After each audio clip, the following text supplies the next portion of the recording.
Podemos entrar a la palabra del Señor. ¿Traen sus Biblias, hermanos?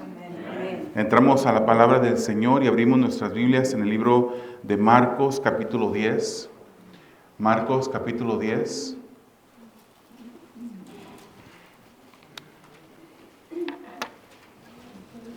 Y vamos a estar viendo los versículos del 32 al 45 en esta mañana. Como sabemos, estamos atravesando y podemos mantener nuestros asientos.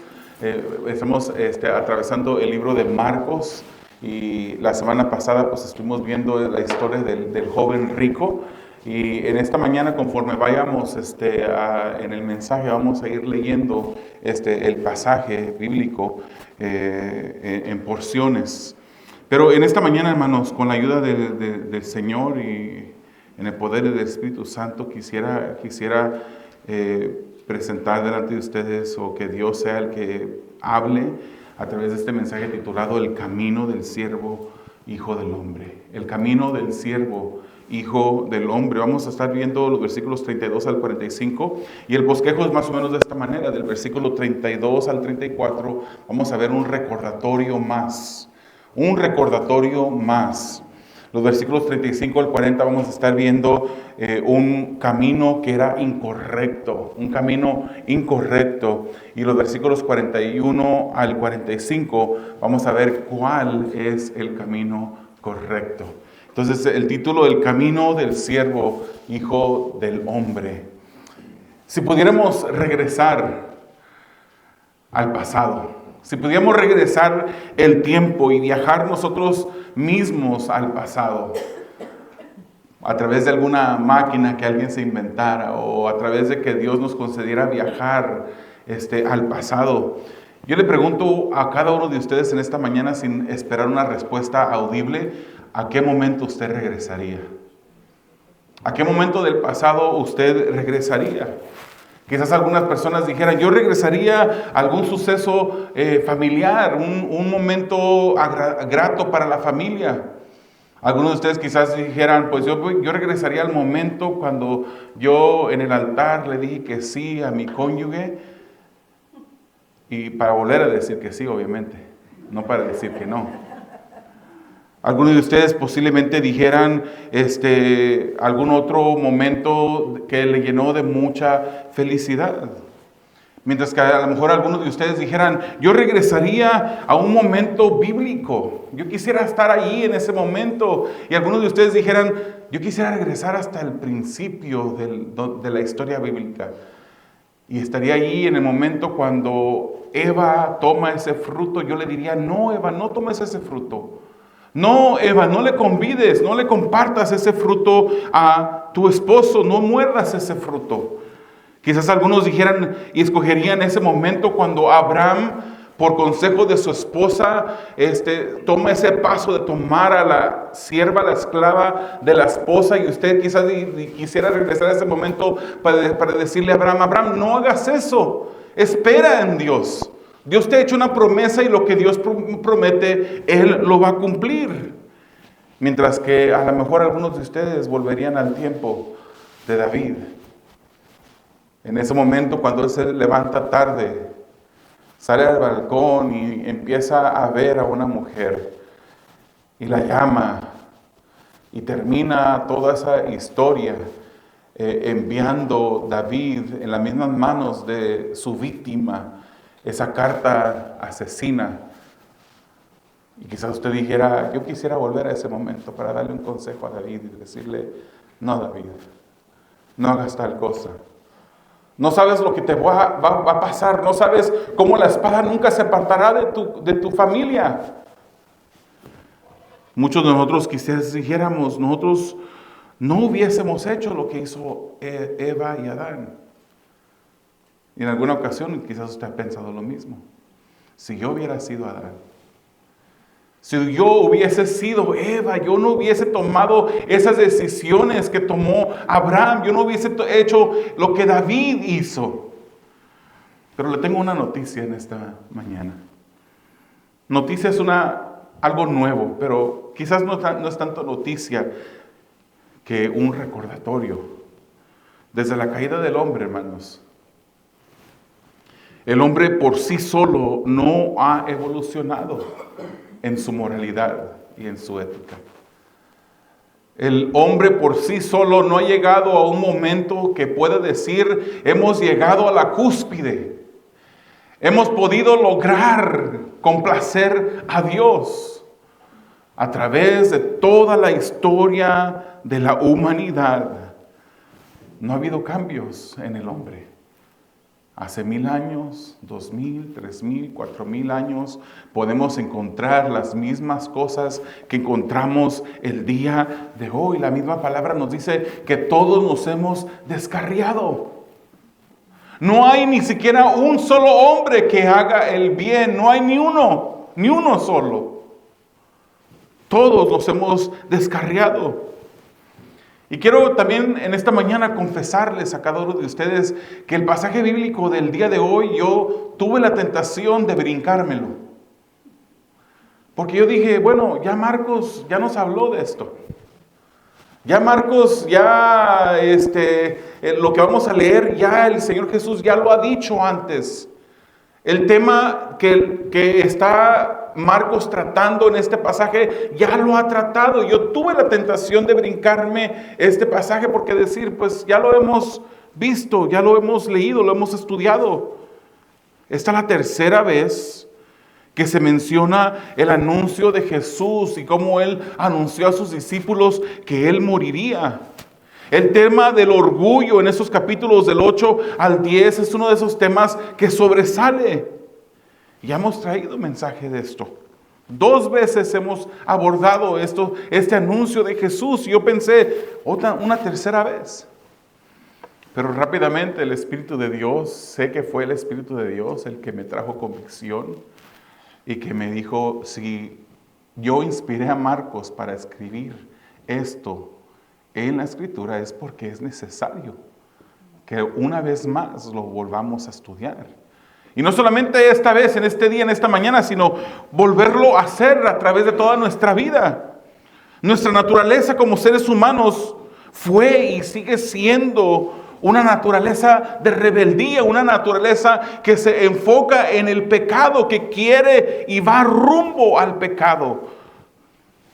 No en balde, Isaías 65:2 nos dice, extendí mis manos todo el día hacia un pueblo rebelde, que anda por el camino que no es bueno en pos de sus pensamientos.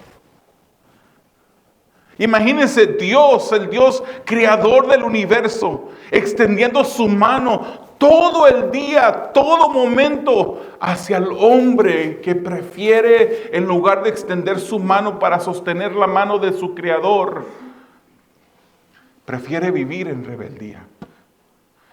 Prefiere caminar en sus propios pensamientos, vivir en sus propias decisiones.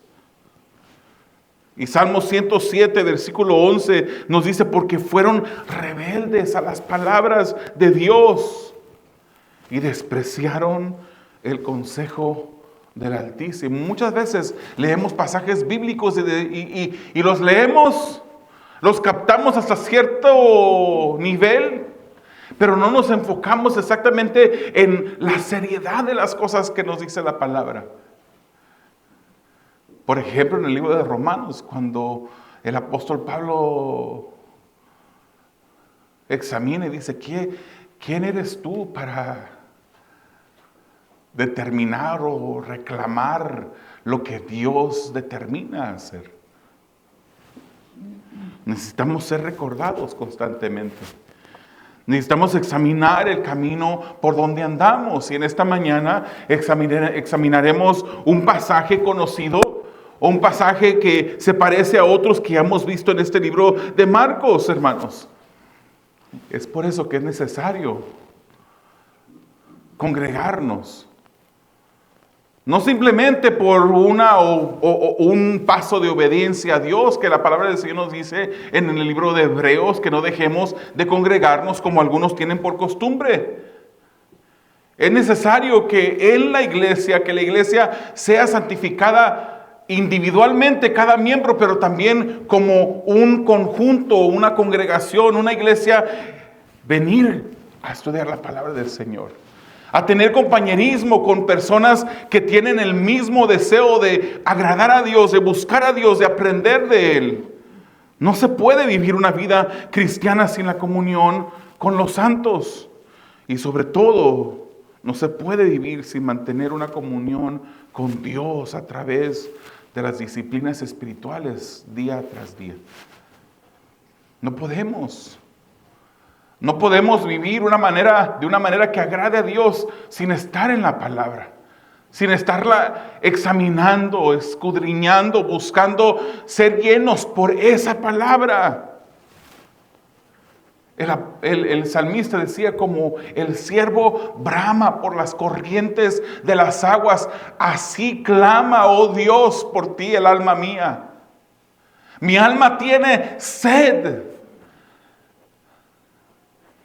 El hombre, la mujer que se descuida y que no anda viviendo una vida conectada en comunión con Dios por medio de su palabra, por medio de otras disciplinas como la oración, no puede vivir una vida que agrade a Dios. De por sí, hermanos, si podremos decir, en sus mejores momentos, cuando usted ha estado más apegado a la palabra, cuando usted ha estado más en oración, su vida obviamente que no ha sido perfecta. Nuestra vida no ha sido perfecta. Necesitamos esa fuente. Necesitamos ser recordados de nuestro camino por donde andamos. Y es por eso que Jesucristo, en este pasaje, en los versículos 32 al 34 del capítulo 10 de Marcos, hace un recordatorio más. Y dice así la palabra. Iban por el camino subiendo a Jerusalén, y Jesús iba delante de ellos. Los discípulos estaban perplejos, y los que le seguían tenían miedo. Y tomando aparte de nuevo a los 12, comenzó a decirles lo que le iba a suceder. Ahora subimos a Jerusalén, y el Hijo del Hombre será entregado a los principales sacerdotes y a los escribas, y lo condenarán a muerte y lo entregarán a los gentiles. Se burlarán de él y le escupirán, lo azotarán y lo matarán, y 3 días después resucitará. Como ya dijimos, hermanos, el tema del orgullo es un tema que sobresale en estos capítulos del 8 al 10 del libro de Marcos. Y es un tema, hermanos, con el cual los discípulos batallaban. Ellos batallaban con el orgullo en su corazón. El orgullo que era totalmente opuesto al carácter de Cristo, al carácter de su Maestro Jesús. Jesús, hermanos, vino a este mundo y hizo milagros, predicó. Pero el punto, el enfoque primordial era hacer la voluntad del Padre. Y dentro de esa voluntad del Padre estaba que Él entregara su vida en la cruz del Calvario. Jesús se presenta a nosotros como ese siervo, un siervo sufriente que entregaría su vida en la cruz del Calvario, que vendría a este mundo no a sentarse en un trono, no a liderar un ejército para venir a la liberación, hacer la liberación del pueblo judío, sino que vendría a este mundo a sufrir, a entregar su vida. Y nosotros nos llamamos discípulos de Jesús. Y un discípulo no es discípulo, sino aquel que sigue a alguien o algo. Y si somos discípulos de Jesús, estamos diciendo, nosotros seguimos a Jesús. Es este camino de sufrimiento, este camino de entrega total que el Señor quiere que nosotros hagamos. Que sigamos sus pasos. Los discípulos de Jesús, hermanos, seguían a Jesús. Andaban, cuando Jesús se movía, iba a otros lugares a predicar, ellos iban con Él. Cuando Jesús enseñaba, ellos aprendían las cosas que Jesús les decía. Pero había una lección que aún no habían aprendido. Ellos debían corregir su orgullo y el maestro no siempre estaría ahí. El maestro se enfoca a enseñarles lo que les enseñaba porque él iba a entregar su vida. No siempre estaría con ellos. Jesús vuelve a recordarles, esta vez por tercera ocasión, cuál sería la meta de su ministerio, el final de su ministerio. Y en esta ocasión, hermanos, dice que iban viajando. Y ellos iban viajando, hermanos, hacia el sur. Iban rumbo a Jerusalén, iban subiendo a Jerusalén, siendo que Jerusalén estaba localizada en una altura. Los discípulos, dice la Escritura, que iban perplejos. Quizás estaban recordando aún las palabras del Señor Jesús cuando con el joven rico, el Señor Jesús les dice, es más fácil que un camello entre por el ojo de una aguja que un rico entre al cielo. Quizás ellos iban reflexionando sobre las palabras del Señor Jesús cuando Jesús dijo, qué difícil es para un hombre salvarse. Marcos 10:26 dice, ellos se asombraron aún más, diciendo entre sí, ¿y quién podrá salvarse? ¿Quién podrá salvarse? Jesús comienza a hablar, hermanos, por tercera vez sobre su muerte. La primera vez usted lo puede ver en el libro de Marcos, capítulo 8, versículo 31. Eso fue inmediatamente después de la confesión de Pedro, cuando por revelación de Dios, él dice, tú eres el Cristo. Tú eres el Cristo, el Hijo de Dios viviente. Y Jesús les dijo que en ese momento que él iba a padecer, que iba a ser rechazado por los religiosos, que iba a ser muerto y que su muerte resultaría que al tercer día resucitaría. La segunda ocasión, él lo dice en Marcos 9:31. Esto ocurrió después de que Jesucristo fue transfigurado. Y en ese pasaje nos dice que Jesús sería entregado, lo matarían y al tercer día resucitaría.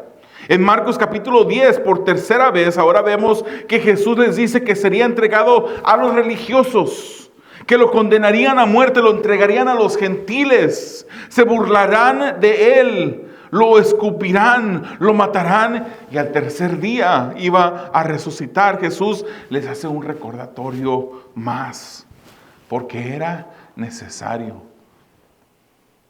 Es necesario, hermanos, que nosotros caminemos con el Señor, que seamos discípulos del Señor, no solamente los domingos a las 8 de la mañana y los jueves a las 7 de la noche.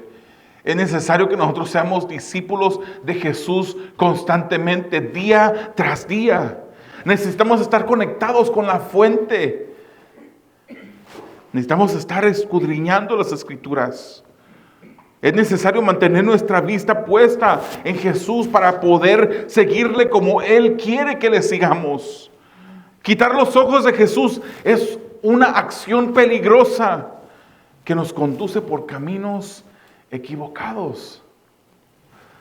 Quitar la mirada del Señor Jesús en sí es un acto de orgullo. Cuando le decimos al Señor sin palabras, Señor, yo sé mejor el camino, la manera como yo quiero hacer las cosas es mejor. Como discípulos de Jesús necesitamos constantemente ser recordados de la dirección correcta cuando seguimos a Jesús. Veamos el camino opuesto de los discípulos. Marcos 10, 35 al 40 dicen así. Jacobo y Juan, los dos hijos de Zebedeo, se acercaron a Jesús diciendo, Maestro, queremos que hagas por nosotros lo que te pidamos. ¿Qué quieren que haga por ustedes? Les preguntó. Ellos le dijeron, concédenos que en tu gloria nos sentemos, uno a tu derecha y el otro a tu izquierda. Jesús les dijo, ustedes no saben lo que piden. ¿Pueden beber la copa que yo bebo? ¿O ser bautizados con el bautismo con que soy bautizado? Le respondieron, podemos. Y Jesús les dijo, la copa que yo bebo, beberán. y serán bautizados con el bautismo con que yo soy bautizado, pero el sentarse, a mi derecha o a mi izquierda no es mío el concederlo, sino que es para quienes ha sido preparado. Después de la descripción tan vívida, esta vez que Jesús les explica a sus discípulos que el Señor, que Él mismo sería pasado por todas estas cosas, Él les da más detalles, Él les da una descripción vívida de lo que Él sufriría como un siervo sufriente. Y los discípulos aún seguían sin entender. Quizás ese momento al que usted regresaría en el pasado sería al momento cuando Jesús les enseñaba. Y le diría a los discípulos que no entiende lo que Jesús está diciendo. Ellos seguían sin entender. Se fija que no ha cambiado las cosas desde hace 1000 años para atrás. Desde hace 2000 años para atrás, desde hace 3000, 4000 años, seguimos siendo las mismas personas. Necesitamos estar conectados con el Señor Jesús día tras día. Ellos seguían sin entender. Lucas 18:34 nos dice, pero ellos no comprendieron nada de esto. Este dicho les estaba encubierto y no entendían lo que se les decía. Estos discípulos tenían otro enfoque diferente. Querían hacer otras cosas. El recordatorio aún no lograba romper el orgullo que había en estos discípulos. Recordamos, hermanos, cuando ellos iban camino a Capernaum, ellos iban discutiendo entre sí quién de ellos sería el mayor de todos. Cuando Jesús, después de haber llegado a donde iban, les confronta y les pregunta de qué discutían, ellos quedaron callados. No se atrevían a decirle a Jesús, mira, pues es que estábamos viendo a ver quién de nosotros es el mayor, quién es el más grande, quién es el más importante. Ellos se quedaron callados. Marcos 7, 21 al 23, ya Jesucristo les había enseñado, porque desde adentro del corazón de los hombres salen los malos pensamientos, fornicaciones, robos, homicidios, adulterios, avaricias, maldades, engaños, sensualidad, envidia, calumnia, orgullo e insensatez. Todas estas maldades de adentro salen y contaminan al hombre. Jesucristo ya les había enseñado eso. Jesucristo nos enseña cada vez que escuchamos su palabra, cada vez que leemos la Biblia. Y las cosas no han cambiado porque a veces nos comportamos como personas que no hemos aprendido aún la lección. Volvemos tras caminos que ya hemos caminado, que ofenden a Dios. Caminos que desagradan la santidad de Dios. Ellos seguían esperando un fin diferente. Los discípulos no pensaban que lo que sucedería iba a suceder. Había una gran diferencia entre ellos y Jesús. En la mente de un judío no cabía que un Mesías que había venido a liberarlos fuese a morir. Porque maldito era el que muriera en un madero, de acuerdo al Antiguo Testamento. Ellos no esperaban un hombre que fuese el Mesías, el enviado, el Cristo, que ahora llegase a este mundo simplemente para morir en la cruz del Calvario. Ellos no entendían en realidad lo que sucedería. Jacobo y Juan, hermanos, ignoran lo que Jesús les está diciendo. Yo voy a sufrir, me van a entregar, me van a hacer esto y lo otro, voy a morir. No entendían, ignoraban lo que Jesús estaba diciéndoles. Y le hacen una pregunta al maestro que demuestra que no entendían. Buscaban ellos lo opuesto a seguir los pasos de Jesús. ¿Qué fue lo que les preguntó? Lo que le preguntaron a Jesús. Jacobo y Juan querían que en la gloria ellos se pudieran sentar uno a su mano derecha y otro a su mano izquierda. Ellos querían sentarse al lado de Jesús. Querían el mejor lugar. Posiblemente pensaron que como eran del círculo íntimo de Jesús, Jesús les daría una preferencia. Jesús les daría un lugar preferido. Posiblemente, como nos dice el libro de Mateo, capítulo 19, 28, dice: Jesús les dijo: en verdad les digo que ustedes que me han seguido, en la regeneración, cuando el Hijo del Hombre se siente en el trono de su gloria, ustedes se sentarán también sobre 12 tronos para juzgar a las 12 tribus de Israel. Dijeron: bueno, pues si hay un trono esperándome, yo quiero el trono a tu mano derecha y mi hermano quiere el trono a tu mano izquierda. Queremos que nosotros nos podamos sentar. Ellos no entendían que el camino a la gloria pasaría primero por la cruz. Que no había corona, no había trono sin sufrimiento primero. Ese era el camino del siervo sufriente que encontramos en Jesús. Ellos pensaron en los tronos, y no cualquier trono, sino los tronos que le quedaron al lado de Jesús. Mateo 20 nos dice que fue la madre de Jacobo y Juan la que hizo esta petición. La madre de ellos se llamaba Salomé. Y se entiende, si usted lee el libro de Marcos capítulo 10, capítulo 15 y capítulo 16, también como Mateo 27 y Juan 19, se entiende que Salomé, la madre de Jacobo y Juan, era la hermana de María, la madre de Jesús. O sea que era la tía de Jesús la que hacía la petición, de acuerdo a Mateo. Era la tía que intentó de usar la conexión familiar que tenía para pedirle a Jesús ese favor, al estilo de nuestros países de hoy en día, ¿verdad? Cuando de repente nos para un policía, decimos: mi papá es policía también. O tengo a alguien que conozco en el gobierno. Tengo un tío político que en una ocasión él por medio de alguien, un gobernante, le dieron una placa que cargan los judiciales. Y con esa placa tenían la intención de mostrarla cualquier momento que lo pararan en México para poderse quitar de la presión de los policías. No hace más que algunos días fui a la corte con una de mis hijas por un ticket de tráfico. No se pongan a pensar otras cosas. Y el policía, cuando yo voy entrando, que nos está revisando, porque no podemos, yo traigo mi mochila casi siempre, y al entrar ahí pues revisa mi mochila, la pasa por la máquina de rayos X y nota que estoy con mi hija. Dice: yo también, mi hija también le acaban de dar un ticket, dice.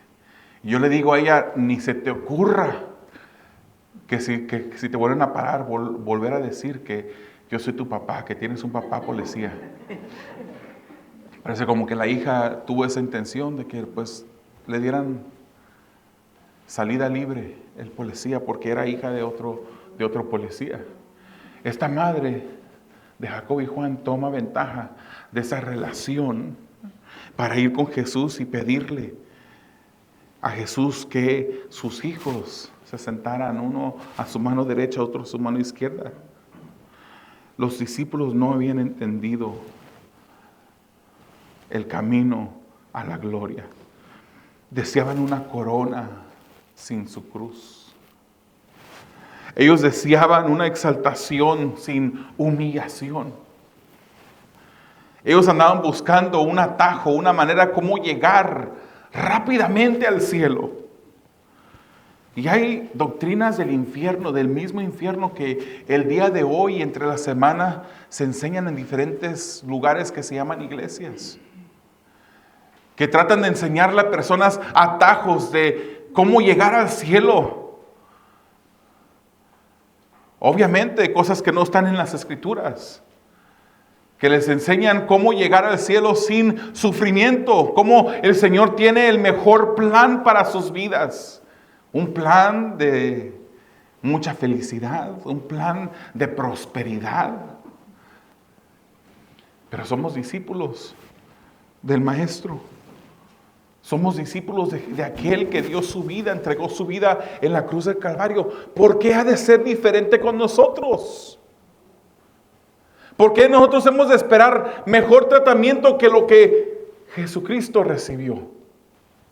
Eso es una buena cosa, hermanos, para recordarnos cuando de repente recibamos un agravio de una persona o se nos menosprecie de alguna manera. Usted puede pensar, pues si a Jesucristo le hicieron eso, ¿cuánto más a mí? Cuando tenemos esa perspectiva correcta y acomodamos nuestro corazón, nuestra mente en esa perspectiva correcta, nosotros podemos sufrir el agravio una y otra vez. Pero es ese orgullo que sube al corazón cuando nos dice, mira, ¿cómo se atreven a tratarte así? ¿Cómo se atreven a decirte esas cosas? Jesús sabía que no se daban cuenta aún lo que pedían. Y Él dice, ustedes no saben lo que están pidiendo. ¿Pueden beber la copa que yo bebo o ser bautizados con el bautismo con que yo soy bautizado? Y hermanos, esto que Jesucristo le está preguntando no es una copa de vino dulce. En el Antiguo Testamento esta copa representaba juicio, sufrimiento. Usted puede leer Salmo 60, versículo 3 y Salmo 75, 8 y confirmar esto. Ellos rápidamente contestaron, sí, nosotros podemos. Pero ¿qué fue lo que pasó cuando ellos fueron entregados? Cuando Jesucristo fue entregado, ¿qué hicieron ellos? Uno un poquito atrevido ahí, de repente cuando trataron de rezar a Jesús, sacó su daga y le cortó la oreja al siervo del sumo sacerdote. Pero ¿qué fue después? Ese mismo atrevido, ese mismo que una vez le dijo a Jesucristo, no te vaya a acontecer tal cosa. Después cuando le preguntaron, oye, ¿no eres uno de ellos tú? No. Y otra vez le preguntaron lo mismo, la tercera vez, él hasta maldijo. Yo no soy de ellos. Yo no soy de esas personas. Los discípulos andaban buscando gloria sin cruz. Una corona sin la cruz. Ellos rápidamente contestaron que sí podían sufrir eso. En realidad no sabían lo que estaban diciendo. Jesús les dice, de cierto que tendrán que beber la copa de persecución. Deberían de ser bautizados. Sí, iban a pasar por esas cosas, pero en realidad no estaban sabiendo ni sabían lo que ellos estaban diciendo. Y así pasó, hermano. Santiago, sabemos que él fue decapitado. Juan, su hermano, el que pedía al otro lado de Jesucristo, él murió de vejez, pero fue torturado de acuerdo a la historia. No vivió una vida calmada, sin sufrimiento, sin persecución. Todos los demás discípulos entregaron su vida por el Señor Jesús. Incluso uno de ellos, después de ser martirizado, cuando se llegaba a la cruz, dijo él, oh, cuánto tiempo he esperado por este momento. Allí ya habían entendido que el camino a la gloria tendría que pasar por sufrimiento. Allí hasta ese momento entendían, pero todavía aquí no entienden. Jesús les dice, sí, van a pasar por este sufrimiento, van a tomar de esa copa, van a ser bautizados con el mismo tipo de bautismo. Pero ¿quién se siente a mi mano derecha y quién se siente a mi mano izquierda? No es mío decidirlo, sino que ya ha sido decidido. Y eso lo vemos más claramente en Mateo capítulo 20, hermanos, versículo 23. El mismo pasaje, un pasaje paralelo dice, Él dijo, mi copa ciertamente beberán, pero el sentarse a mi derecha y a mi izquierda no es mío el concederlo, sino que es para quienes ha sido preparado por mi Padre. Como discípulos de Jesús necesitamos constantemente ser recordados de la dirección correcta cuando seguimos a Jesús. Dejar la búsqueda de atajos para llegar más pronto. El camino a la gloria no se consigue sin cruz, hermanos. Y es por eso que vemos el camino del siervo en los versículos 41 al 45, que quiero que lean conmigo. Al oír esto, los 10 comenzaron a indignarse contra Jacobo y Juan. Llamándolos junto a él, Jesús les dijo: ustedes saben que los que son reconocidos como gobernantes de los gentiles se enseñorean de ellos, y que sus grandes ejercen autoridad sobre ellos. Pero entre ustedes no es así, sino que cualquiera de ustedes que desee llegar a ser grande será su servidor. Y cualquiera de ustedes que desee ser el primero será siervo de todos. Porque ni aun el Hijo del Hombre vino para ser servido, sino para servir y para dar su vida en rescate por muchos. ¿Se fija cómo los otros discípulos se enojaron? ¿Se indignaron? Esta palabra de indignaron, de que se indignaron contra Jacobo y Juan, se entiende como que se enardecieron, se enojaron severamente contra Jacobo y contra Juan. No crea que se enojaron con ellos porque dijeron: no sean cabezones, no están entendiendo lo que Jesucristo les está explicando. ¿Cómo se atreven a hacerle tal petición a Jesús? No. Ellos estaban peleando ese mismo puesto que ya Jacobo y Juan habían pedido. Ellos estaban peleando ese puesto. El camino del hombre alejado de Dios será un camino que siempre busque la exaltación, hermanos. En el camino del ser humano siempre va a buscar subir, no va a buscar bajar. Y me recuerdo algo que dijo el pastor Bertín en la conferencia de matrimonios: el camino del cristiano es al revés. En el mundo quieren subir, pero en el camino del cristiano es bajar. Pero dijo también: el camino del mundo sube, pero termina abajo. El camino del cristiano baja, pero termina arriba. Ese es el camino correcto. Los discípulos no reaccionaron bien. Pidieron cosas, pidieron exaltación, pidieron llegar arriba y sentarse en tronos. Pero al amoroso Jesús les enseña: dice, los gobernantes de este mundo abusan de su poder, oprimen al débil, se enseñorean de ellos. La gran mayoría se llama servidor público, pero no saben lo que eso significa, ser un servidor. No se comportan como servidores públicos.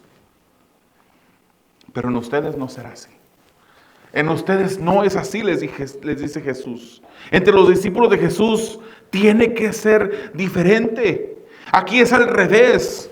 Aquí vivimos con un triángulo invertido. Cuando en las empresas escriben el modelo de la administración, siempre arriba está el presidente, el CEO de la compañía. Abajo de ellos están otros vicepresidentes. Después están mayordomos en diferentes áreas. Después de ellos hay supervisores, leads.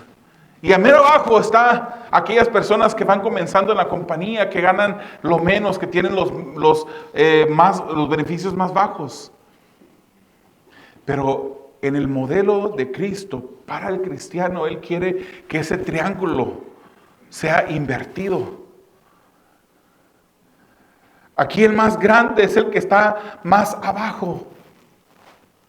Aquí el más grande es el que le sirve a otros. Y ciertamente, hermanos, hasta de eso hay que cuidar nuestro corazón. No decir: yo voy a servir porque quiero ser el más grande. El deseo de grandeza es lo que Dios no quiere en nuestras vidas.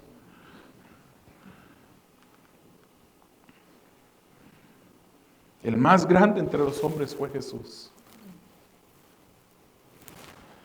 Jesús mismo no vino para ser servido, sino para dar su vida. Como discípulos de Jesús, hermanos, necesitamos constantemente ser recordados de la dirección correcta cuando seguimos a Jesús. El camino a la grandeza es el camino que lleva a servir a todos los demás.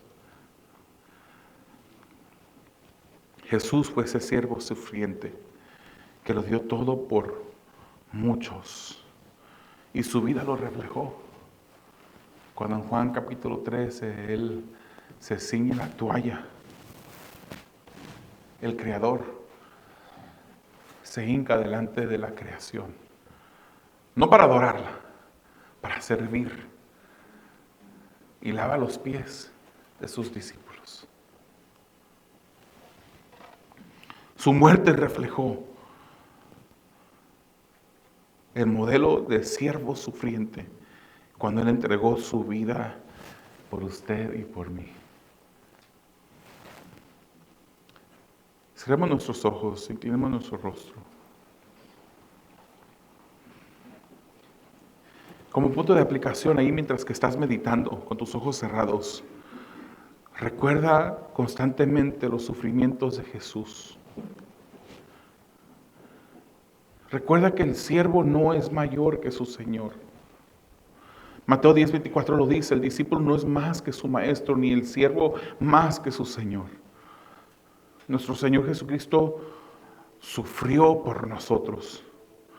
Lo entregó todo por nosotros. ¿Por qué nosotros no hemos de entregarlo todo por Él?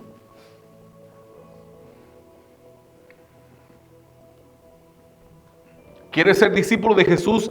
Debemos de seguir sus pasos, de buscar ser más como Él. La búsqueda de gloria nos conduce por el camino equivocado. El que quiera ser grande está buscando el camino equivocado. Debemos de servir, hermanos, como nuestro Maestro. El Evangelio en nosotros produce un deseo de servicio, un deseo de entrega, un deseo de servir detrás del telón. No llevarnos la primacía o no llevarnos el lugar central. El Evangelio nos invita a desaparecernos, a no recibir reconocimiento, aún después de haberlo entregado todo. Ser el camino de orgullo es pensar que no necesitamos a un Salvador. Seguir el camino de orgullo es pensar no necesitamos el modelo de Jesús, no necesitamos seguir a Jesús. Pero Jesucristo mismo lo dijo, Él es el camino. ¿Qué parte de tu vida, querido hermano, no se parece a Jesús? ¿Qué parte de tu vida aún se parece a los discípulos que en este pasaje vemos buscando grandeza?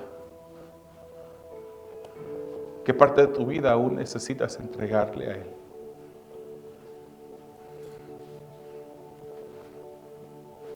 ¿Acaso Dios no es merecedor de que tú le entregues todo a Él? Amado Dios, venimos delante de ti en este momento.